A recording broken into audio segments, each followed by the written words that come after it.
Good morning students.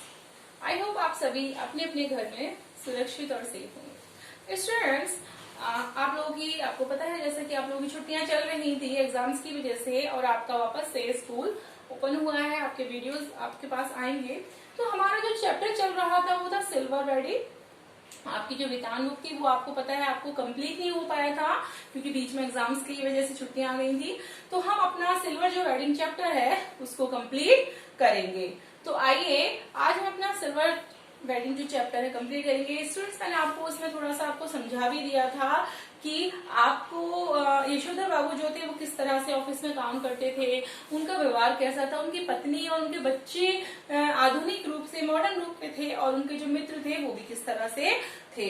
तो आइए आगे हम कंटिन्यू करते हैं। तो जब आप ये वीडियो देखें तो आप पेज नंबर 9 निकाल लीजिए।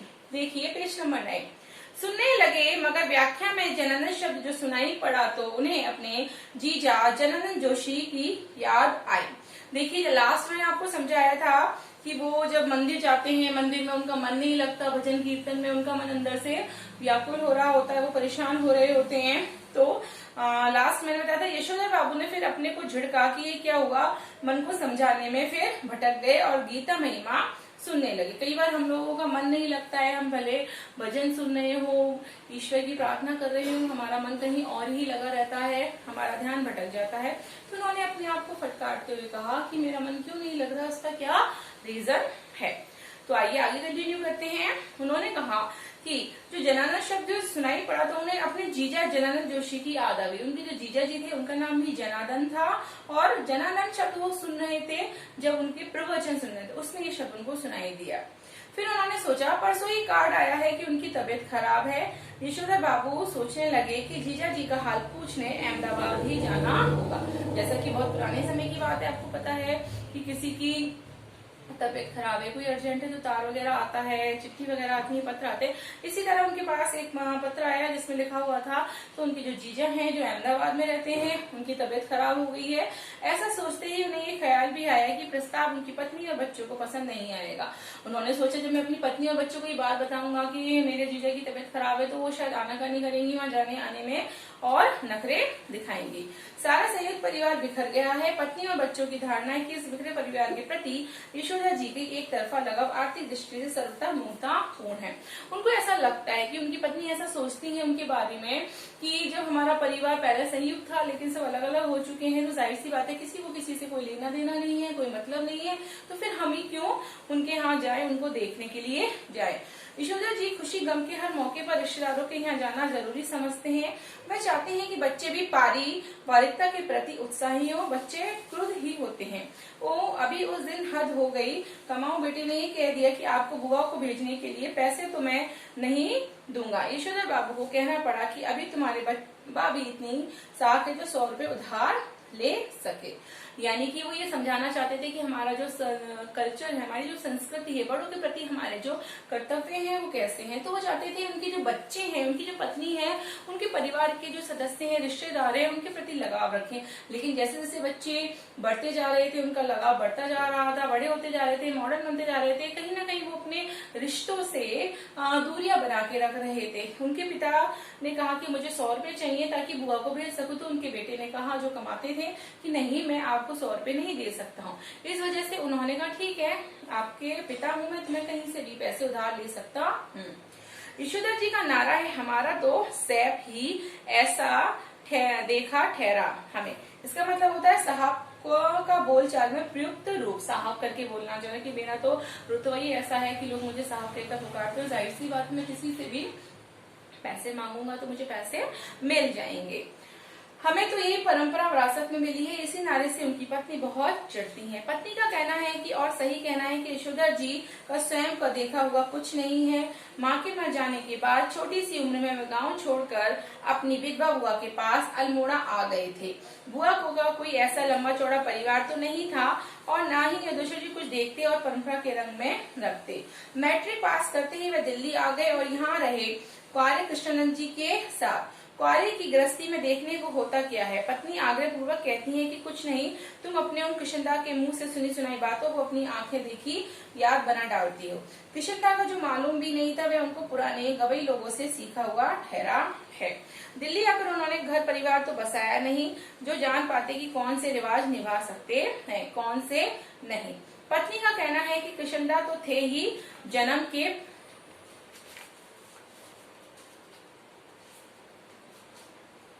बूढ़े। देखिए, जब वो बचपन में छोटे थे यशोधर बाबू, तो उनकी माता का देहांत हो गया था और उनकी जो बुआ थी तो वो अपनी बुआ के पास अल्मोड़ा आ गए थे और वहां जाकर उनका पालन पोषण उनकी बुआ ने किया था। अब बुआ के परिवार में भी कोई ज्यादा सदस्य नहीं रहा करते थे, इसलिए उनको घर गृहस्थी, रिश्तेदारी, इन सारी चीजों की इतनी समझ नहीं थी। इसी तरह उनकी वहां मुलाकात हो गई थी अपने उन मित्र से, तो उनको भी कृष्ण नंदन जी जो भी कुंवारे थे उनकी भी कोई गृहस्थी नहीं थी। देखिए, एक होता है गृहस्थी व्यक्ति वाला और एक होता है सिंपल व्यक्ति, अकेला रहता है। तो जो गृहस्थी वाले लोग होते हैं वो शायद बहुत सारे रीति रिवाज, परंपरा, ये सारी चीजों को बहुत अच्छे से जान पाते हैं, समझ पाते हैं और फिर उसी तरह रिश्तेदारी नाते नाते निभाते हैं। लेकिन जो व्यक्ति अकेला रहता है, जो रिश्तेदार नहीं, कुछ नहीं, तो वो क्या जाने कि परंपराएं क्या है, रीति रिवाज क्या है। और उनकी पत्नी कहती है कि फिर आप क्या जानो उन सारी चीजों के बारे में, भाई की घर गृहस्थी क्या होती है। आगे उनकी पत्नी उनको कह रही है कि तुम तो शुरू से ही देखने में जो किशनदा थे वो तो जन्म से ही बूढ़े थे। अर्थात कुछ लोग ऐसे होते हैं कि मेंटेलिटी, जिनकी मेंटेलिटी क्या होती है, शुरू से ही बूढ़ी होती है, जो बहुत ज्यादा रूढ़िवादिता बातें करते हैं। तुम्हें क्या सुर लगा जो उनका बुढ़ापा खुद ओढ़ने लगे। तुम शुरू में ही तो ऐसे नहीं थे, शादी के बाद मैंने तुम्हें देख जो क्या नहीं रखा। हफ्ते में 2-2 सिनेमा देखते थे, गजल गाते थे, गजल गजल हुई और सैगल के गाने। वो कह रही थी कि जो किशनदा उनके जो फ्रेंड थे तुम उनकी तरह व्यवहार क्यों करने लग गए हो। भाई वो तो शादीशुदा थे नहीं, हम तो शादीशुदा है ना। और जब मेरी तुम्हारे से शादी हुई थी तो उस समय तो तुम बहुत अच्छे थे, मुझे मूवी दिखाने ले जाते थे, गजलें वगैरह सुनते थे। अब ये तुम्हारे ऊपर उनका क्या रूप चढ़ गया है, किस तरह का रूप तुम ओढ़ के बैठ गए हो, अर्थात तुम्हारे अंदर कैसे बुढ़ापा आ गया है। यशोधर बाबू स्वीकार करते हैं कि उनमें कुछ परिवर्तन हुआ है, लेकिन वे समझते हैं कि उम्र के साथ साथ बुजुर्गियत आना ठीक ही है। पत्नी से वे कहते हैं कि जिस तरह तुमने बुढ़ाया का ये बगैर बाग का ब्लाउज पहनना, ये रसोई में बाहर दाल भात खा लेना, यह ऊंची हील वाले सैंडल पहनना और ऐसे ही 50 काम अपनी बेटी की सलाह पर शुरू कर दिए हैं, मुझे तो वे समहाउ एम्पायर ही मालूम होते हैं। एनीवे, मैं तुम्हें ऐसा करने से रोक नहीं रहा। देयरफॉर तुम लोग को भी मेरे जीने के ढंग पर कोई ऐतराज नहीं होना चाहिए। वो उनको समझाते हैं कि जाहिर सी बात है, हमें समय के हिसाब से बदलना चाहिए। जैसे जैसे हमारे बच्चे बड़े हो रहे हैं और हम बूढ़े होते जा रहे हैं, बुढ़ापे की तरफ जा रहे हैं, तो हमें समय के हिसाब से अपने आप को चेंज करना जरूरी है। और तुम्हें ये क्या हो गया है, तुम बुढ़ापे में जाकर इतनी मॉडर्न बन रही हो, बिना बाजू का ब्लाउज पहनना, ऊंची हील की सैंडल पहनना, रसोई में ही दाल चावल पकाकर खा लेना, उनको चख लेना, ये सारी चीजें तुम्हें बहुत ज्यादा परिवर्तन आ गया। लेकिन मैं तुम्हें कभी टोकता नहीं हूँ, तो जाहिर सी बात है तुम्हें भी मुझे टोकने की जरूरत नहीं है। तो तुम भी, मैं ये चाहूंगा कि तुम भी मुझे टोको नहीं। यशोधर बाबू को धार्मिक प्रवचन सुनते हुए भी अपना पारिवारिक चिंतन में ध्यान डूबा रहना अच्छा नहीं लगा। जब वो प्रवचन सुन रहे थे तो उनको कई बार ऐसा होता है, हम मेंटली तो वहाँ नहीं होते, फिजिकली होते हैं। तो वो जब प्रवचन सुन रहे थे फिजिकली वो वहाँ प्रेजेंट थे, बट वो मेंटली वहाँ प्रेजेंट नहीं थे। तो वो सोच रहे थे जब मैं प्रवचन सुन रहा हूँ और मेरे दिमाग में ये घर गृहस्थी की सारी बातें चल रही हैं, तो उनको ये बात कहीं ना कहीं अंदर ही अंदर खटक रही थी, चुभ रही थी। सुबह शाम संध्या करने के बाद जब वे थोड़ा ध्यान लगाने की कोशिश करते, तब भी मन किसी परम सत्ता में नहीं, इसी परिवार में लीन होता। यशोधर जी चाहते हैं कि ध्यान लगाने की सही विधि सीखे, तथा साथ ही वे अपने से भी कहते हैं कि परहैप्स ऐसी चीज के लिए रिटायर होने के बाद का समय ही प्रॉपर ठहरा। वानप्रस्थ के लिए प्रेस्क्राइब ठहरी ये चीजें। वानप्रस्थ के लिए यशोधर बाबू का अपने पुश्तैनी गाँव जाने का इरादा है, रिटायर होकर, फॉर द मेडिंग प्राउड समझे। देखिए, वानप्रस्थ होता है यानी गृहस्थी से मुक्ति के बाद का जो आप गृहस्थ जीवन जी लेते हैं उसके बाद का जो जीवन होता है उसे वानप्रस्थ कहते हैं। 60 साल में जैसे रिटायर हो जाता है व्यक्ति, तो उनका ऐसा विचार था कि अगर मुझे वास्तव में भजन कीर्तन सुनना है तो क्यों ना मुझे ध्यान लगाना आना चाहिए और उसकी कोई ना कोई जो भी परंपरा होती है वो सीखनी चाहिए। और वानप्रस्थ जीवन अगर मुझे अपनाना है तो उसके लिए मुझे अपने गाँव का जो घर है पुश्तैनी, वहां जाकर ध्यान से रहना चाहिए, वो ऐसा सोचते हैं। इस तरह की तमाम बातें यशोधर बाबू पैदाइशी बुजुर्गवार किशनदा के शब्दों में और उनके ही लहजे में कहा करते हैं और कहकर उनकी तरह की भी झप्पी नकली सी हंसी हंस देते हैं। जो उनके फ्रेंड थे किशनदा, वो क्या थे, वो अनमैरिड थे, तो वो इस तरह की बातें उनसे किया करते थे, उनको समझाया करते थे। तो कहीं ना कहीं वो भी उन्हीं की उसमें चल रहे थे, दिशा निर्देश पर उनकी तरह बातें करने लगे थे और कहीं ना कहीं छोटी सी हंसी हंस दिया करते थे। आगे वो कहते हैं यशोधर बाबू नित्य नियम से हर दूसरी शाम उनके दरबार में हाजिरी लगाने पहुंचते थे। अर्थात जब किशनदा जिंदा थे उस समय वो उनके घर पे जाया करते थे, डेली उनसे मिलने जाया करते थे। स्वयं किशनदा हर सुबह शहर से लौटते हुए अपने इस मानस पुत्र के क्वार्टर में झांकना और हेल्दी वेल्दी एड वाइस बन रहा है न भाव, ऐसा कहना कभी नहीं भूलते थे। जब किशनदा जिंदा थे तो वो सुबह मॉर्निंग वॉक पे जाते थे और मॉर्निंग वॉक पर जाते आते समय उनके घर पे हमेशा रुकते थे और कहीं ना कहीं उसे बहुत अच्छी अच्छी जो हमारे जीवन में बहुत महत्वपूर्ण और उपयोगी बातें होती हैं उसके बारे में वो डिस्कशन करते थे। आगे वो कहते हैं जब यशोधर बाबू दिल्ली आए थे तब उनकी सुबह थोड़ी देर से उठने की आदत थी। किशनदा ने उन्हें रोज सुबह झकझोर कर उठाना और साथ शहर में ले जाना शुरू किया और ये मंत्र दिया कि अर्ली टू बेड और early to rise makes in healthy and advice. आप लोग भी जानते हो कि अगर हमें मॉर्निंग में जल्दी उठना है तो हमें जल्दी उठना चाहिए, उससे हमारी जो सेहत है वो सही रहती है और अर्ली ही और रात को हमें जल्दी बिस्तर पे सो जाना चाहिए। ये सारी बातें बहुत अच्छी अच्छी बातें जो किशनदा थे वो उनको समझाया करते थे।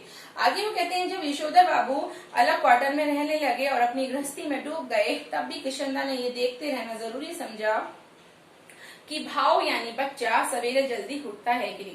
पहले जब उनके साथ रहते थे, जब उनका विवाह हो गया उसके बाद वो अलग हो गए तो कहीं ना कहीं जो किशनदा थे यशोधर बाबू के फ्लैट में आते थे, उन्हें देखते थे क्वार्टर में कि वो जल्दी सुबह उठ रहा है या कहीं बीबी के चक्कर में वो आलसी हो गया है। आगे वो कह रहे हैं कि यशोधर बाबू को ये अच्छा लगता था कि कोई उनके भाव कहता है, अर्थात उनको वो भाव कहकर पुकारा करते थे और यशोधर बाबू को ये बहुत अच्छा लगता था। हमारी कोई अगर चिंता करता है, फिक्र करता है, हमारे बारे में सोचता है तो जाहिर सी बात है हमें बहुत ही अच्छा लगता है। हम सवेरे में किशनदा से अनुरोध करते हैं कि चाय पीकर जाएं। किशनदा कभी कभी इस अनुरोध की रक्षा कर लेते, यानी जब हमारे घर में कोई मॉर्निंग में आता है तो जाहिर सी बात है हम कहते हैं कि चाय पी लो। इसी तरह यशोधर बाबू बताते हैं कि जो किशनदा थे जब सुबह उनके घर आया करते थे तो वो उनको चाय के लिए बोलते थे, तो कभी कभी तो वो चाय पिया करते थे, कभी कभी ऐसे ही चले जाते थे। किशनदा को घर और दफ्तर में विभिन्न रूपों में देखा है, लेकिन किशनदा की जो छवि उनके मन में बसी हुई है वह सुबह की सैर को निकले किशनदा की है। कुर्ते पाजामे के ऊपर ऊनी गाउन पहने, सिर पर गोल विलायती टोपी और पावों में देशी खड़ाऊ धारण किए हुए और हाथ में कुत्तों को मारने के लिए एक छड़ी हुआ करती थी। अर्थात मॉर्निंग वॉक पे हम कंफर्टेबल कपड़े पहन के जाते हैं तो जाहिर सी बात है वो भी कुर्ता पजामा और ये सारी चीजें पहनकर जाया करते थे। जब तक किशनदा दिल्ली में रहे तब तक यशोधर बाबू ने उनके पट्ट शिष्य और उत्साही कार्यकर्ता की भूमिका पूरी निष्ठा से निभाई। अर्थात वो शिष्य के रूप में काम किया करते थे। कौन? यशोधर बाबू। किसके लिए? किशनदा के लिए। किशनदा के चले जाने के बाद उन्होंने ही उनकी कई परंपराओं को जीवित रखने की कोशिश की और इस कोशिश में पत्नी और बच्चों को नाराज किया। जाहिर सी बात है हम सोचते हैं कि जो हमने मूल्य सिद्धांत दूसरों से सीखे हैं तो क्यों ना हम उनको प्रॉपर पूरी तरह से निभाए, लेकिन अफसोस इस चक्कर में हमारी जो घर गृहस्थी होती है, परिवार होती है, वहाँ के लोग हमारे से नाराज हो जाते हैं और उनकी पत्नी उनसे नाराज रहा करती थी।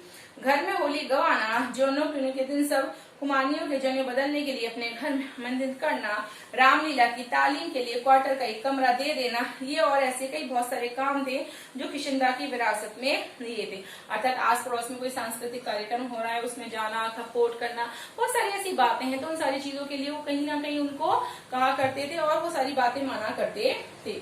यशोधर जी चाहते हैं कि उन्हें समाज का सम्मानित बुजुर्ग माना जाए, लेकिन जब समाज ही ना हो तो ये पद उन्हें क्यों मिले। वो कह रहे हैं कि उन्हें सम्मानित पद मिलना चाहिए जैसे जैसे वो बुजुर्ग होते जा रहे हैं, लेकिन आजकल की जो जनरेशन है किसी का मान सम्मान नहीं करती, समाज में ये सारी चीजें रही नहीं है तो जाहिर सी बात है बुजुर्गियत का यानी बुजुर्गपन कहाँ रहेगा, उसका पद हमें कहाँ मिल पाएगा। आगे वो कहते हैं कि यशोदा जी कहते हैं कि बच्चे मेरा आदर करें और उसी तरह बाद में मुझसे सलाह लें जिस तरह मैं किशनदास से लिया करता था।